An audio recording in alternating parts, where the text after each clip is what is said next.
We are following breaking news out of St. Cloud. We want to get to WCCO's John Lawrenson once again, where the Crossroads Mall remains on lockdown after several people were stabbed. Police say the suspect is dead, but no one is allowed to enter or leave the mall right now. And John, do you have any idea at this point the condition of these victims? At this point, we're just hearing multiple stabbing victims, but we haven't heard the severity of their injuries. 8 people were reportedly stabbed at a Minnesota shopping mall.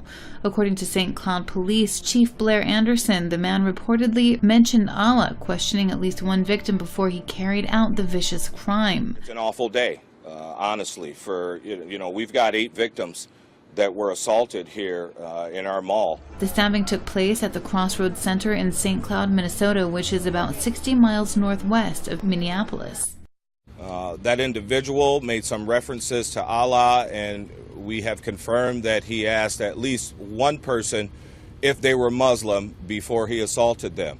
Victims have been treated at hospitals for wounds that weren't life-threatening, and 3 of the victims are still hospitalized, while others were released. ISIS has claimed responsibility for a stabbing attack that injured 9 people at a Minnesota mall Saturday night. An ISIS-run news agency said Sunday the suspect was a soldier of the Islamic State and was responding to calls to target citizens of countries belonging to the Crusader coalition. An off-duty police officer shot and killed the suspect. Officials say none of the victims suffered life-threatening injuries. It's not clear if the attacker was in contact with ISIS or if he acted alone. Police say he made at least one reference to Allah during the attack. The attack is the first in the U.S. since ISIS called for terrorists to use everyday items as weapons back in August. Authorities say this attack doesn't appear to be related to the pipe bomb that went off in New Jersey or the explosion in New York City on Saturday. According to CBS News, fuel supplies in at least 5 states are severely in jeopardy after a gasoline pipeline spill in Alabama. The Colonial Pipeline Company's Line 1 carries fuel from Houston to New York, supplying gas for millions of people. One consumer said the following: "I hit like 3 gas stations and all of them empty. In early September, at least 250 million gallons of gas erupted from an underground pipe, creating gasoline crises in Tennessee, Virginia, Georgia, South Carolina, Alabama, and North Carolina." It's been more than a week since an Alabama inspector discovered a leak in a pipeline that normally pushes 1.3 million barrels of gasoline a day. Although about 336,000 gallons of gasoline leaked, those who live near the spill are lucky it happened where it did. One Alabama riverkeeper says it's really pretty fortunate where it is because the area is contained, upstream from a national wildlife refuge and downstream from a major Birmingham drinking water intake. But pipeline leaks aren't always so fortuitous. Concerns about pipeline issues have sparked protests against the Dakota Access Pipeline, both in North Dakota and Washington, D.C. The planned pipeline is expected to run from North Dakota to southern Illinois, but the Standing Rock tribe says it infringes on their sacred lands and would ruin the tribe's drinking water if it leaks. The government stepped in on September 9th to stop construction on a portion of that pipeline. On Friday, a federal appeals court reinforced that decision by issuing its own ruling to stop construction while it considers the tribe's emergency injunction. Ties seem to be straining between the U.S. and the Philippines. Over 100 protesters on Friday gathered outside the American embassy, demanding U.S. troops to leave. The Philippine president has finally found the courage and the backbone to stand up against U.S. intervention. And we welcome and support our president's call for an independent foreign policy. The protest comes days after President Rodrigo Duterte rejected the notion of joint patrols near the South China Sea. We will not join any expedition of patrolling the seas. I will not allow it. We cannot forever be the little brown brothers of America. We have to grow and become the big brother of our own people, of the next generation of Filipinos. Duterte's spat and confrontation with the U.S. began at this year's ASEAN summit. His bad-mouthing of U.S. President Barack Obama prompted the latter to cancel their bilateral meeting earlier this month. Nobody but nobody. Is this, in fact, a time where we can have some constructive, productive conversations? I always want to make sure that if I'm having a meeting that it's actually productive and we're getting something done. As Manila continues to pursue an independent foreign policy, Philippine Foreign Secretary Perfecto Yase reiterated the Philippines' commitment to its alliance with the U.S. Yase also defended the country's ongoing crackdown on drugs and rejected U.S. allegations of human rights violations.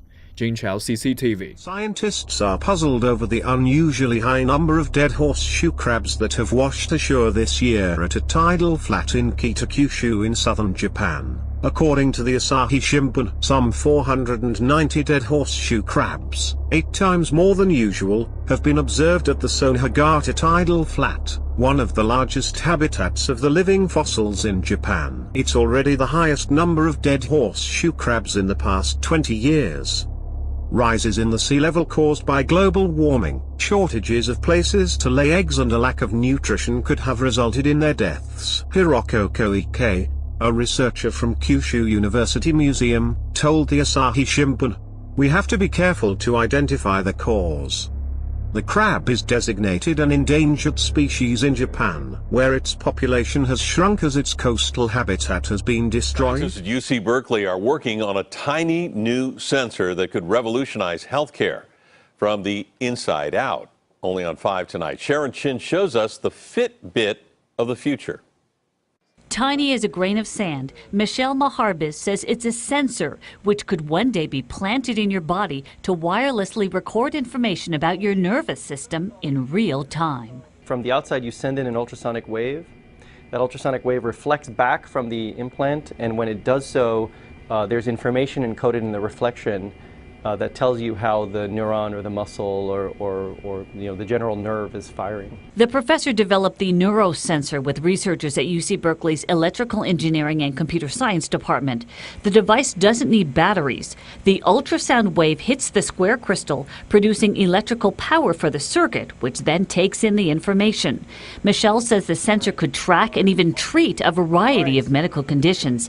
It could record irregular heartbeats and offer patients more control over their prosthetic limbs. Meanwhile, New York City's police commissioner says the motive behind the Manhattan blast that injured 29 is unknown.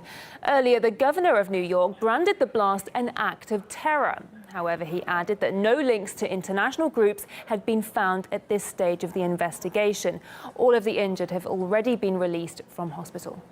The explosion is believed to have been caused by a device placed in a dumpster. Videos emerged online apparently showing CCTV footage of the moment the blast occurred.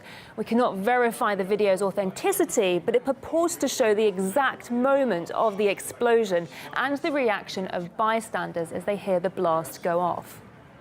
Yes! Hey, everybody get off of this street!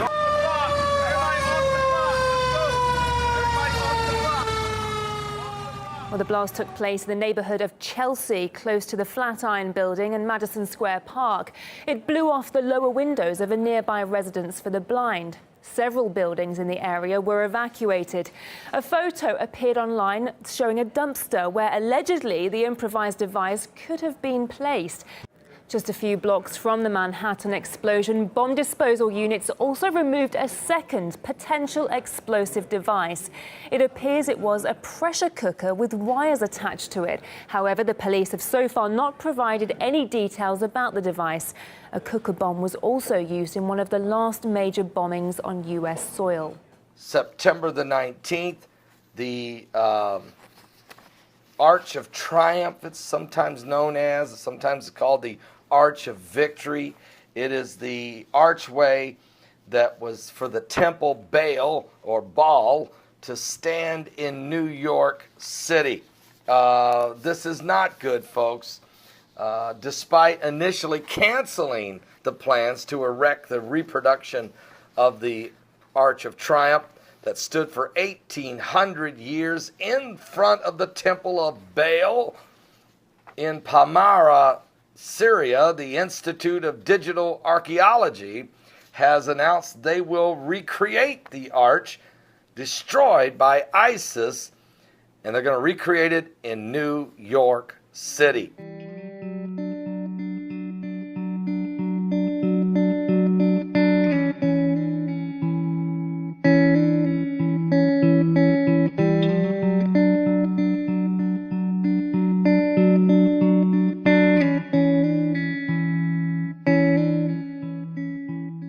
Chief Blair Anderson, the man reportedly mentioned Allah, questioning at least one victim before he carried out the vicious crime. It's an awful day, honestly. For we've got 8 victims that were assaulted here in our mall. News out of St. Cloud. We want to get to WCCO's John Lawrenson once again, where the Crossroads Mall remains on lockdown after several people were stabbed. Police say the suspect is dead, but no one is allowed to enter or leave the mall right now. And John, do you have any idea?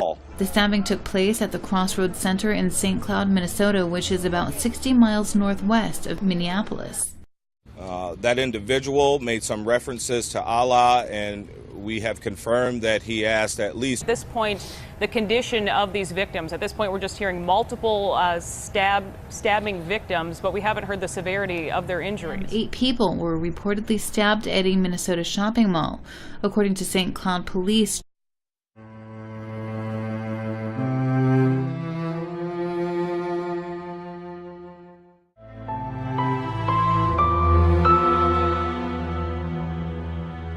We are following breaking